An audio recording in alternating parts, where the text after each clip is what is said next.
Hello बच्चों, मैं मुकुल अग्रवाल आज आपके लिए यहाँ पर 12th का एक मोस्ट इम्पोर्टेंट टॉपिक लेके आया हूँ, जिस टॉपिक का नाम है बच्चों जीरो ऑर्डर ऑफ रिएक्शन। तो चलिए बच्चों इसकी डेफिनेशन समझते हैं और इसका प्रूफ करते हैं, जो बोर्ड के पेपर में सबसे ज़्यादा पूछा जाता है।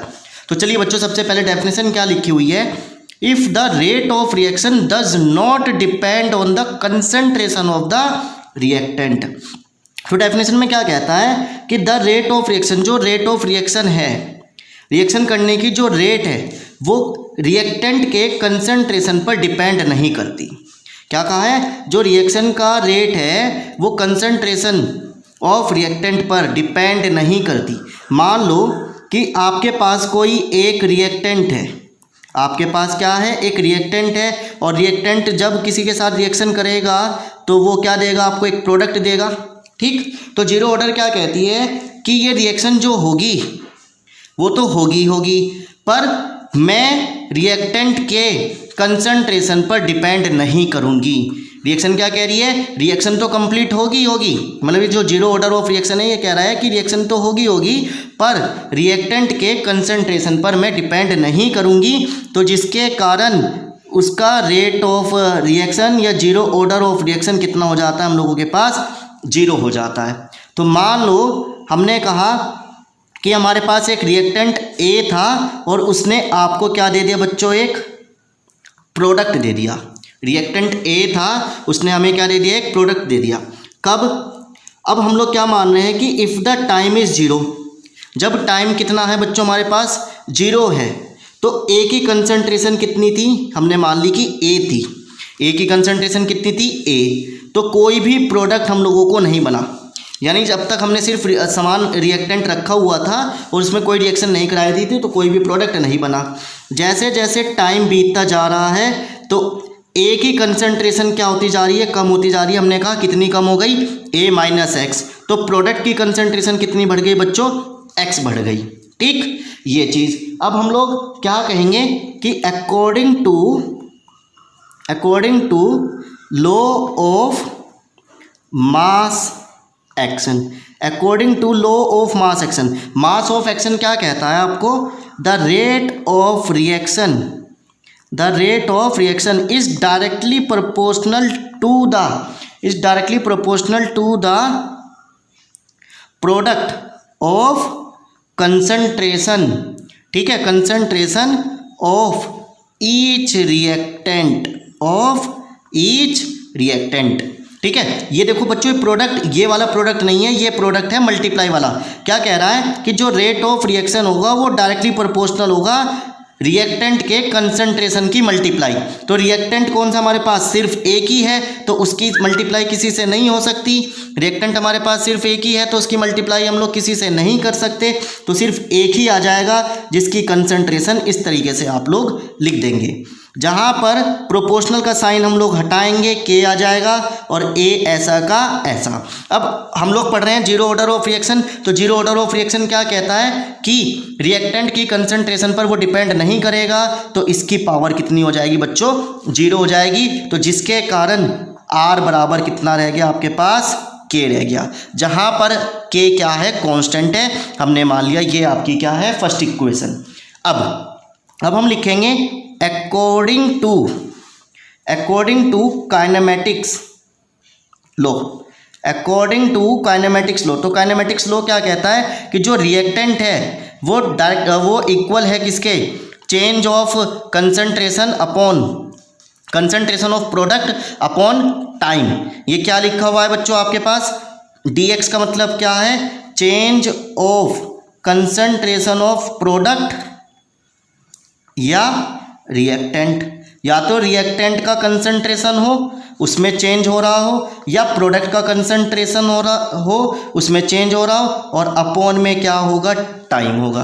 तो ये बन गया बच्चों हमारे पास दूसरी इक्वेशन। अब हम लोग क्या करें, from first and second equation का अगर हम लोग यूज़ करते हैं तो r इक्वल के है और r equal dx upon dt के है, तो जिसके कारण इन दोनों को हम लोग बराबर रख देंगे, dx बराबर k हो जाएगा, dx अपॉन dt बराबर k। ये dt इधर चला जाएगा तो क्या रह गया आपके पास, k dt रह गया। ठीक है बच्चों, तो ये आपके पास क्या बन गया, एक चेंज आ गया कंसंट्रेशन का, टाइम के अनुसार। अब हम लोग क्या कर दें, इसका इंटीग्रल कर दें। हम लोग बच्चों क्या करते हैं, अगर इसका इंटीग्रल कर देते हैं दोनों साइड तो क्या रह जाता है, के डी एक्स के डी टी, और इस तरीके से हमने क्या कर दिया बच्चों इसका इंटीग्रल। तो इंटीग्रल में क्या होगा, ये इंटीग्रल डी को हटा देगा तो क्या रह जाएगा, एक्स रह जाएगा, के कांस्टेंट है, डी टी का इंटीग्रल आ जाएगा तो के आ जाएगा, और प्लस में सी। तो ये इक्वेशन बन गई जीरो ऑर्डर ऑफ रिएक्शन। पर बच्चों इसमें सी आ रहा है, कांस्टेंट वैल्यू आ रहा है, तो उसको हमें क्या करना है, रिमूव करना है। तो इसके लिए हम लोग क्या लिखेंगे, for initial case, for initial value. Initial value हमारे पास कितनी थी, टाइम की 0 थी। रेट ऑफ रिएक्शन हमारे पास कितना था बच्चों, 0 था। जब समय 0 था तो रेट ऑफ रिएक्शन हमारे पास कितना था, 0। तो जहाँ पर वैल्यू ऑफ एक्स कितनी आ गई हमारे पास, 0 आ गई। इन वैल्यू को उठाकर हम लोग इस इक्वेशन में रखते हैं। तो एक्स 0 के as it is T 0 plus C. तो सी का वैल्यू कितना आ गया बच्चों आपके पास, 0 आ गया।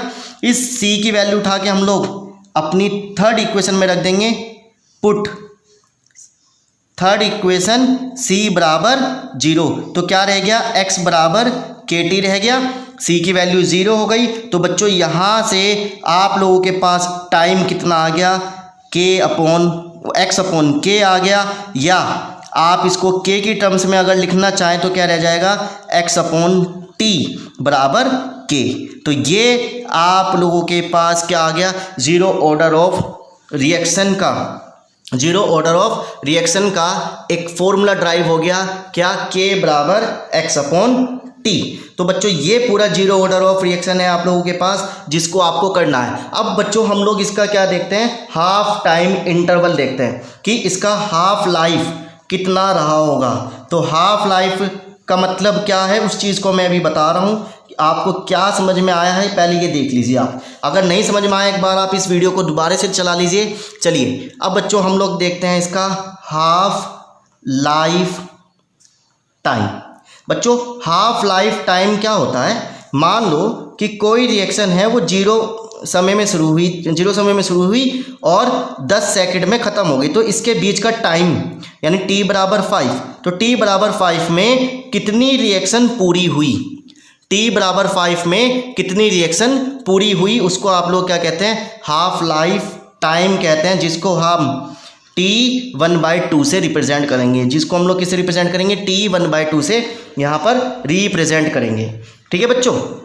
तो बच्चों हाफ लाइफ की डेफिनेशन आपके सामने आ चुकी है। क्या डेफिनेशन है, the time in which the action is half completely, वो टाइम जो आधे समय में क्या कर रहा है, रिएक्शन को कंप्लीट करा रहा है। ठीक है, कि आधे समय में कितनी रिएक्शन आप लोगों की कंप्लीट हुई है। तो जिसके लिए हमने क्या कह दिया कि जो टी है वो पहले पूरा लग रहा था, अब हमें कितना मानना पड़ेगा कि कितना टाइम लगेगा, आधा टाइम लगेगा। जहाँ पर पहले कंसंट्रेशन कितनी थी आपके पास, एक्स थी। ठीक, तो अब कंसंट्रेशन कितनी हो जाएगी बच्चों आपके पास, x/2 हो जाएगी, क्योंकि पहले पूरी कंसंट्रेशन कितनी हो गई थी, x। तो अब बच्चों कितनी हो गई आपके पास, a/2 हो गई।